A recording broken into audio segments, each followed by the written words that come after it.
Trouble in Paradise? These 90-Day Fiancé couples are done. 90-Day Fiancé chronicles the love story of couples, each of whom has to navigate their way around disapproving relatives while also managing their own insecurities. However, sometimes things get rather tense between the couples, and luckily, it doesn't escape the eye of the cameras. Despite these relationships being evidently toxic, viewers are in it for the entertainment. Which couples will stick it out and who are destined to split? Here are some much needed 90-Day Fiancé spoilers. Number 4. Lisa and Usman. Looks like there's trouble in Lisa and Usman's Nigerian paradise. In an exclusive sneak peek in the episode of 90-Day Fiancé that aired on the 5th of April, the couple is seen to be in a heated battle of words. Even before meeting, the engaged couple had issues over how Lisa reacted to Usman, who goes by the name of Sojaboy when he's on stage performing, and all the attention he gets from female fans. Now together, Lisa has made it no secret that she's not impressed with the living conditions she finds herself in while visiting Nigeria. "You know, anything I do is not enough," Usman tells Lisa as shown in the clip, "and I'm kind of tired of that. Let's get it straight. Nobody is perfect, you need to make up your mind and make it quick," Lisa tells him. Usman tells Lisa he's scared of the way Lisa is acting on her 3-week trip to Nigeria. Because if this is the behavior she exhibits now, then what will life be like for him in the United States? "What do you want to do? Do you want to end this?" Lisa asks him. "I am trying to tell you how important I take you," Usman says. "I have never insulted you for a good 2 years, directly or indirectly. You know that I have so much respect for you. Sometimes you come around and you say, you are expletive, you are this, you are that. I have never insulted you, but you did and I take it. So, if I should be receiving these kinds of things right now in Nigeria, what is going to happen to me if I go to America, where I have no father, no mother, no brother, no friend, nobody to run to? You are very insecure about this relationship. I thought we were further than this. This is just too much. This trip has been very stressful," Lisa counters. Yes, it's a 3-week trip for her in another continent, experiencing a very different life than she's used to, but what about his life should they go forward with the marriage and move to America? "But I am only being scared of the way you are acting," he tells her. "I don't know how I feel about these two, but it seems they enjoy very different lifestyles bound to clash at some point. All I can say is drama is brewing up and we are here for it." Number 3. Stephanie and Erica. The honeymoon period is over for Stephanie and Erica in this exclusive preview of 90-Day Fiancé, as Stephanie confronts Erica about finding a dating app on her phone. Is the stress of being the first 90-Day Fiancé same-sex couple too much? There is much being said about Stephanie Motto and Erica Owens being the first same-sex relationship on 90-Day Fiancé. Stephanie has recently voiced her frustration on the stress that puts on her. During the latest episode of the hit reality series, 29-year-old Stephanie traveled all the way from Yonkers, New York to Australia to finally meet 24-year-old Erica, her online girlfriend. Although Stephanie had insecurities about being intimate with Erica after having been single for so long, and was also worried that her health issues, she has a rare bone marrow disorder that requires clearance from her doctors to travel, as well as several medications to keep her stable, would drive Erica away. She had nothing to be worried about. Stephanie says she doesn't want to let down the LGBT community.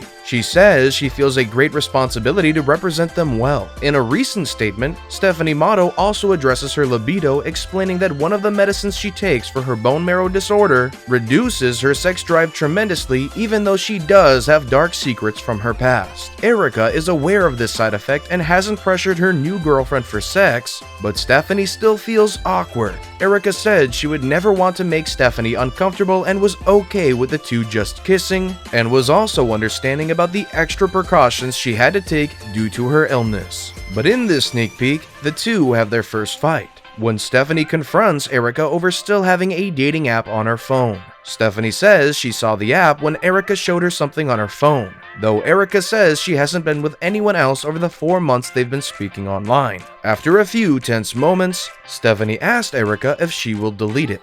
It's clear that Erica doesn't want to, but agrees to keep the peace at the moment. But that moment may not have lasted very long. I still have one of the dating apps because there's a business networking side of the app, but I don't use the relationship side of that app, Erica, who's a photographer, says. Stephanie asks her to delete the app and Erica does so, but is definitely annoyed. "If you don't have faith in me, then how is this going to work, you know?" she asks her.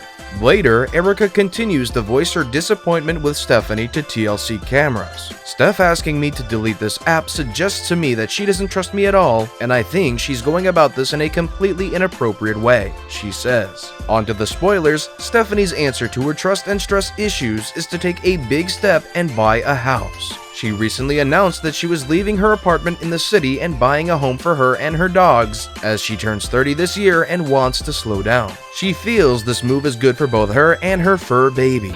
According to Stephanie, the home will be close to the city so she can still feel connected. However, there's no mention of any connection with her colorful girlfriend from down under. I wonder if Erica will be invited to the housewarming party. Number 2. Ed and Rose. The American reality star, Big Ed, flew to the Philippines to meet with his girlfriend, Rosemary. The couple had connected on Facebook and had dated for a while before meeting in person. Big Ed was instantly a fan favorite after charming viewers with his warm personality. The 54-year-old was dating for the first time after being single for several years, and fans were rooting for him. However, the last few episodes have left fans reconsidering their approval for Big Ed. After meeting Rosemary in person, Ed asked his girlfriend to take an STD test. Big Ed told his 23-year-old girlfriend that he didn't trust her and wanted her to prove her loyalty to him. Rosemary was offended by Big Ed's request but was willing to take the test if he also agreed to take it. Her boyfriend declined her request, saying that he would only get a test after he returned to the United States since he didn't trust the health facilities in the Philippines.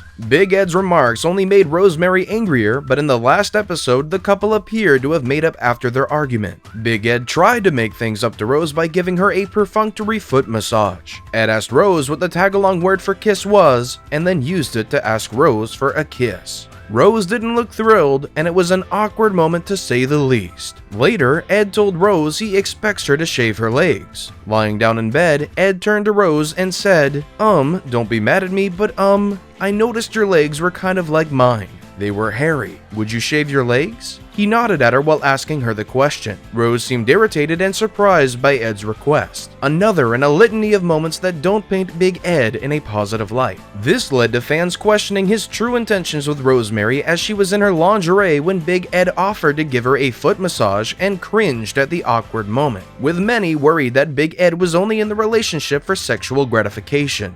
The couple's huge age difference has fans worried that Big Ed could be taking advantage of Rosemary. The American reality star is old enough to be his girlfriend's dad, and he has a daughter older than Rosemary. While fans don't fault Rosemary for attempting to secure a good future for her 4-year-old son, many viewers fear that Big Ed's behavior will only get worse if the two get married and move to the United States. That's not all. While Ed and Rose have been spending their first days in Manila, that's not where Rose actually lives. Rose lives further out in a poorer region of the Philippines, and Ed finally got to visit his partner's home. However, Ed might not have been prepared for the level of poverty he was about to see.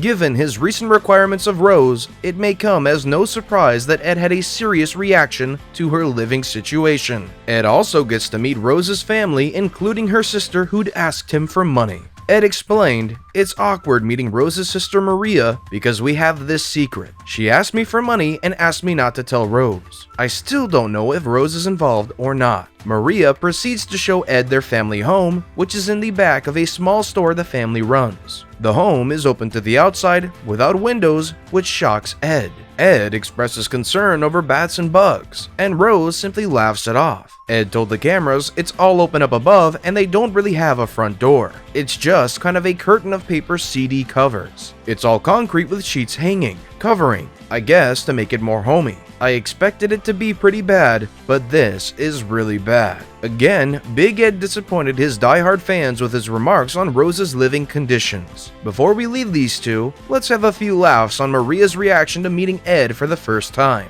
I mean, she literally looked speechless at his disheveled appearance and bizarre hairdo. Also, Ed had done almost no research on Rose's culture, and had almost no clue what to expect in the Philippines. Why does he bow to Rose's family? Are they Korean? Japanese? She's from the Philippines, you uncultured swine. I can't stand this guy. He's so ignorant. I saved the best for last, but first, I have a quick challenge that takes only 5 seconds to complete. If you can leave a like and subscribe within the next 5 seconds, you'll get 10 years of amazing luck. Just try it, it really works.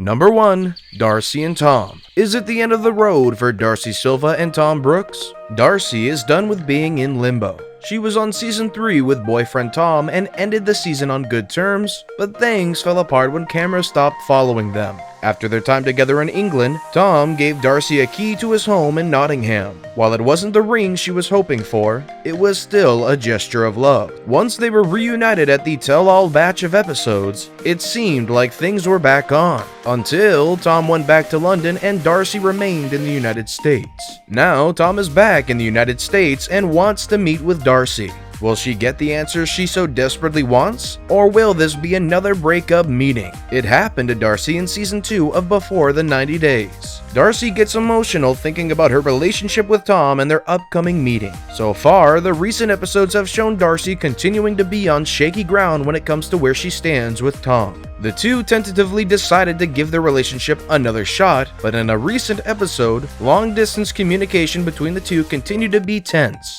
And Darcy is devastated when she discovers photos that Tom posted on social media that shows him looking cozy with another woman. Darcy says she saw the photos through her twin sister Stacy's fiancé, who's still friends with Tom. And then she got another text from Tom. He said he wanted to fix things rather than start a war and hoped she felt the same way. I didn't respond. I'm not quite sure what he means, Darcy says. Could he be referring to his recent Instagram posts with another woman? Meanwhile, she says that she and Tom blocked one another on social media after a fight. This text has definitely thrown me off. In this moment, I feel not quite sure what to expect, Darcy says, looking at her phone. Darcy shares that recent communications have been vague, and I love Tom very much. I felt very safe with him, she says, holding back tears. I don't think he cares anymore. I just, don't want to feel that pain of the unknown. It's been too long, Darcy cries. Still, despite the photos and Darcy's fear that Tom just wants to meet with her to break up with her in person, much like her experience with her ex-boyfriend Jesse, which also played out on TLC cameras, she decides to still meet Tom in New York to see where they stand. Does he truly want to fix things? Can they fix things and move on? Many think that Tom is chasing clout to show people how attractive he currently looks since he lost a couple of pounds, as Darcy continues to look like a different person every season.